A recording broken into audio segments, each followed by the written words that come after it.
De onde viemos? Para onde vamos? Qual que é o propósito da vida?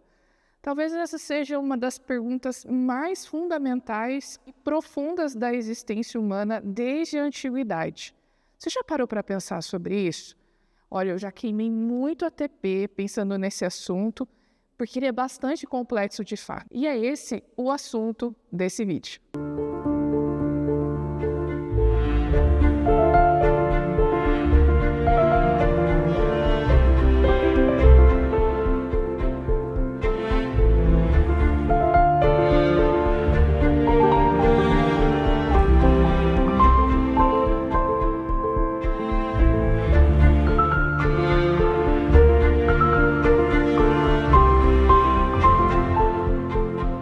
Olá, seja bem-vindo a mais um vídeo aqui dessa nova série no canal da SCB, no Instagram. É um prazer ter você aqui, mas eu não posso deixar de pedir a tua contribuição. De que forma? Ah, Maura, você já vai pedir dinheiro? Não.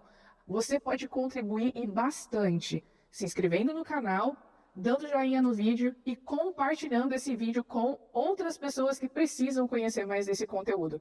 Sabe, quando você engaja ou você participa desses vídeos, o YouTube entende que mais gente que tem esses gostos parecidos precisa ver esse conteúdo. E assim a gente consegue difundir essa mensagem para mais pessoas. Então, por favor, nos ajude, contribua dessa forma. Se você está no Instagram, segue lá, Sociedade Criacionista, compartilhe os posts nos stories. Se você tem algum assunto legal sobre isso, nos marque para que a gente possa interagir e da mesma forma, que mais pessoas possam conhecer esse conteúdo tão importante. Se você gostou desse conteúdo também, acesse o site da Sociedade Criacionista Brasileira para mais conteúdos. Lá você tem PDFs interessantes, você tem livros muito bons que trazem outras temáticas a respeito das origens. Inclusive, esse livro aqui, olha, Em 6 Dias, que é o livro que nós estamos estudando nesta e nas próximas semanas, a perspectiva de 50 cientistas e por que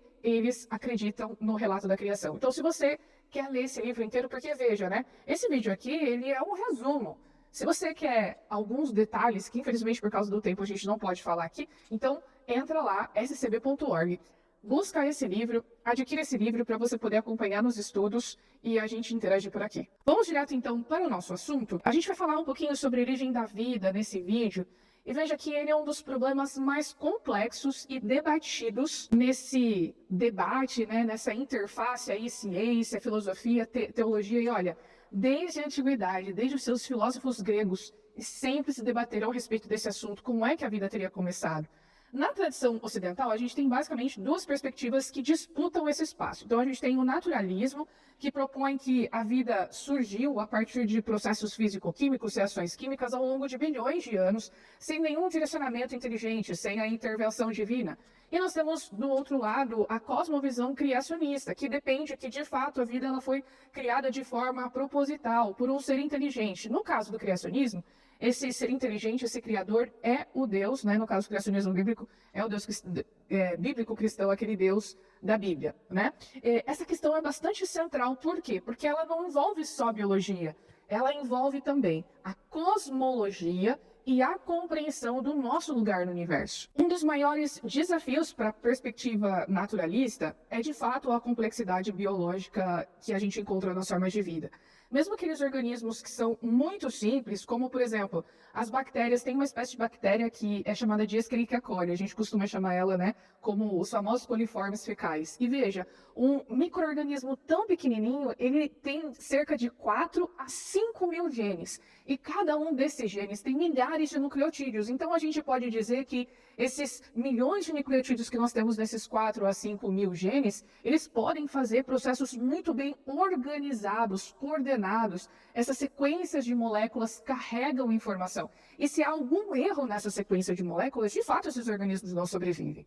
A célula é a unidade mais fundamental da vida. Vamos lembrar aqui das nossas aulas de biologia, né? Ela é uma máquina muito sofisticada, uma máquina bioquímica, né? Bastante sofisticada. E as suas estruturas e funções, por mais que algumas trabalhem de forma dependente, elas são ao mesmo tempo interdependentes, de forma que uma estrutura depende da outra. E a ausência, ou seja, a falta de qualquer uma dessas partes, pode trazer muitos problemas, né? Porque aí esses componentes da célula e a célula como um todo podem não funcionar direitinho. Esse conceito de que nós temos partes interdependentes que deixam de funcionar quando uma delas não funciona direito é o que nós chamamos de complexidade irredutível. E ele foi proposto pelo Michael Behe no livro A Caixa Preta de Darwin, e ele é ilustrado pelo exemplo da ratoeira, né? Então, você tem ali vários componentes da ratoeira, e se algum desses componentes está quebrado ou não funciona direito, toda a ratoeira perde a utilidade e a funcionalidade, ou seja, ela deixa de matar ratos, né? Da mesma forma, quando a gente transporta essa analogia para a Bíblia, a vida ela não parece viável sem esse conjunto mínimo de estruturas, como, por exemplo, da bactéria da E. coli, sem esses processos já estarem juntos. Além desses detalhes que eu acabei de mencionar, a gente tem vários estudos que indicam que esses nucleotídeos que eu mencionei para vocês aí da E. coli, que carregam a informação, né, eles compõem o DNA e o RNA. Na verdade, eles foram propostos e muito bem descritos, especialmente a partir da década de 50, quando o Francis Crick e o James Watson propuseram ali a molécula, o modelo da molécula do DNA, e alguns anos depois essa questão do código genético, né? E a gente sabe que esses nucleotídeos, eles são bastante instáveis, ou seja, eles têm uma vida muito curta quando eles estão no ambiente, eles não duram muito tempo. E isso oferece um desafio bastante importante, especialmente quando a gente fala das hipóteses que têm a ver com o surgimento da vida numa provável, numa suposta terra primitiva ou prebiótica, né? Como eles se degradam muito rapidamente, nesses ambientes, especialmente em ambientes de alta temperatura, ou seja, um ambiente que supostamente existiu nessa terra primitiva, isso torna bastante difícil a ideia desse surgimento, dessa reação entre essas moléculas, esses elementos inorgânicos formando essas moléculas e depois formando as primeiras formas de vida, né? Essa é uma limitação bastante importante que coloca, de fato, em xeque esses cenários do que nós chamamos de abiogênese, ou seja, o surgimento da vida a partir de algo não vivo. Essas reações químicas, elas não são possíveis, especialmente por causa dessas dificuldades, né? Simplesmente não teria sido possível o surgimento da vida. E depois, o surgimento dessas primeiras moléculas orgânicas, depois do surgimento das primeiras células. A noção de que o tempo, por si só, permitiria que a vida emergisse espontaneamente, tem sido desafiado bastante, especialmente pela matemática, quando a gente fala de probabilidade. Um biofísico bastante famoso chamado Fred Hoyle, ele comparou essa expectativa, né, do surgimento dessa combinação dessas primeiras moléculas.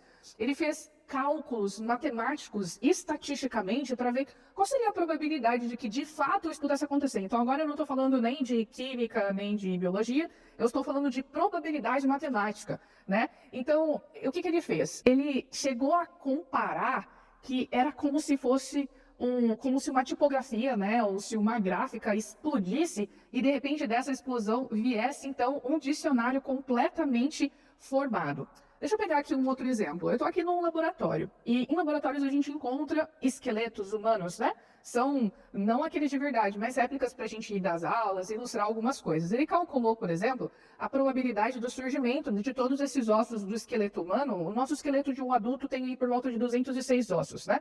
A probabilidade, de acordo com o Hoyle, de que todas essas partes se organizassem nessa configuração que nós temos no esqueleto humano, contando não apenas o esqueleto, mas também os tendões e os ligamentos, tendão que liga o músculo ao osso e o ligamento, né, que liga esses ossos, essas partes diferentes, ele calculou uma probabilidade de 10 elevado a 388. É como se fosse 10 seguidos de 388 zeros. Isso basicamente é uma probabilidade nula, ou seja, muito próximo a zero. E veja, além do esqueleto, lógico, a gente não tem um esqueleto sem células, né? Então, imagina que o nosso corpo aí tem 75 trilhões de células, cada um com milhões de componentes que precisam estar posicionados exatamente na posição correta e funcionar de forma coordenada.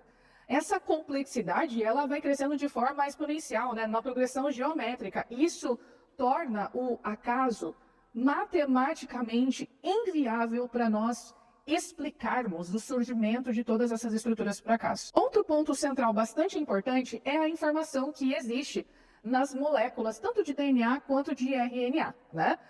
A molécula de DNA não é só ali um composto químico.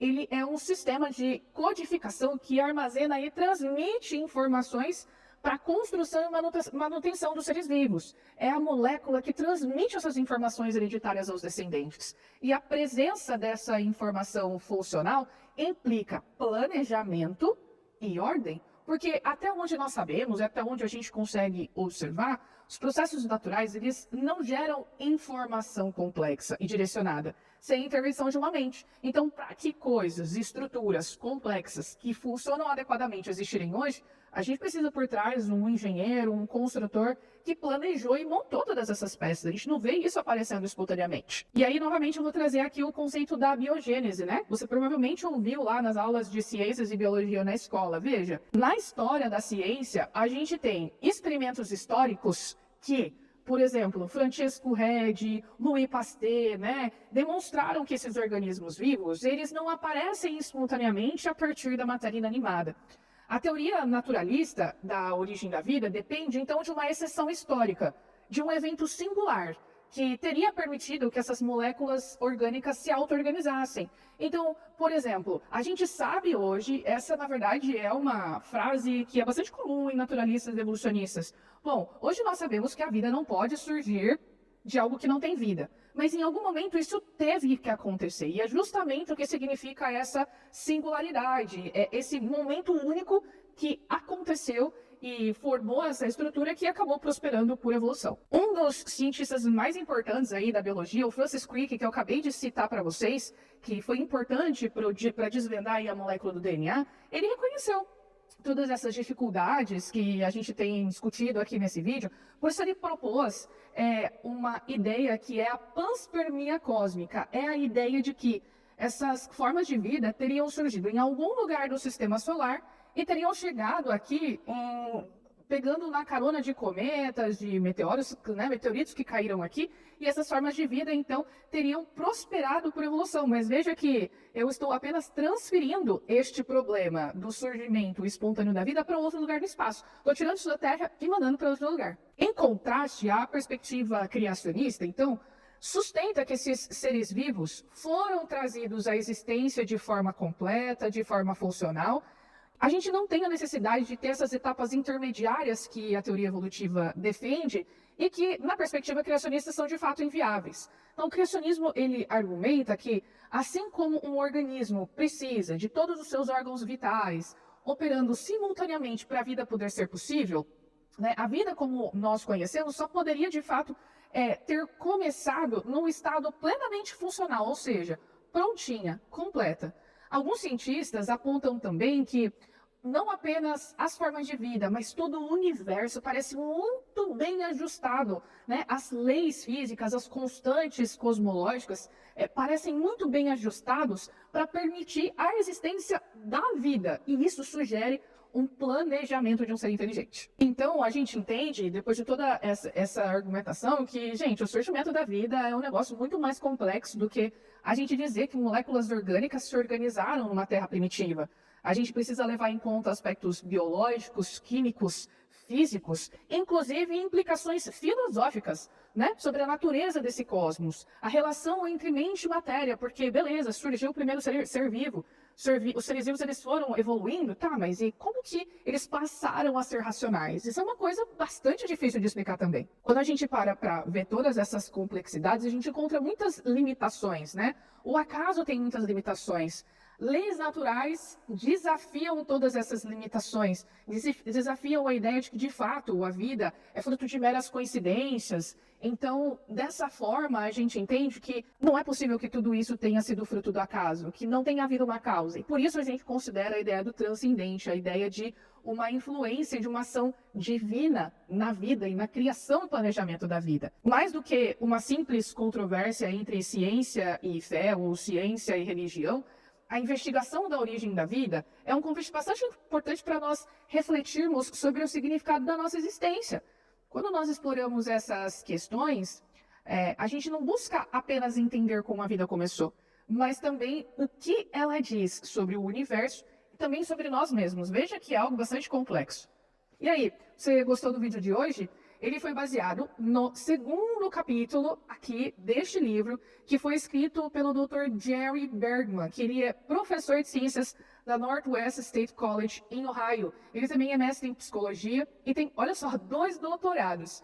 Um em avaliação e pesquisa e outro em biologia humana. Se você quiser conhecer melhor o Dr. Jerry, aqui na descrição do vídeo você encontra o perfil dele na internet para você poder conhecer melhor a respeito das publicações dele, certo? Não se esqueça de compartilhar com os seus amigos e acessar as redes sociais da Sociedade Criacionista para ter mais informações. E a gente se vê no próximo vídeo.